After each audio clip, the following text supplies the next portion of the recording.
બાળક પર વધારે પડતો ગુસ્સો કરીએ તો શું થાય? એક, સૌથી પહેલા તો બાળક તેની વાતો તમારાથી છુપાવવાની શરૂઆત કરશે, કેમ કે એ તમારા વધુ પડતા ગુસ્સાથી ડરતું હશે.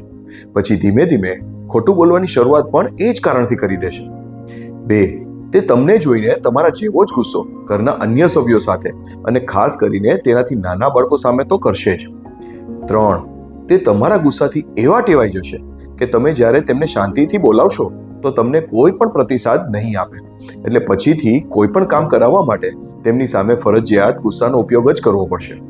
4, તમારા બાળક સાથે ગુસ્સો કરીને લીધેલું કોઈ પણ કામ ટેમ્પરરી તો થઈ જ જશે, પરંતુ આપની ગેરહાજરીમાં તેઓ પોતાની વિવેક બુદ્ધિ કે સૂચનાનો ઉપયોગ કરી કોઈ પણ કામ કરી શકશે જ નહીં. યાદ રાખો મિત્રો, તમારા ગુસ્સાથી તમારા બાળકનો ગુસ્સો ઉત્તેજિત થશે. તમારા શાંત સ્વભાવથી તેઓ પણ શાંત થશે. જો તમે શ્રેષ્ઠ વાલી બનવા માંગો છો તો સૌથી પહેલા તમારે તમારી ઉપર જ કામ કરવું પડશે.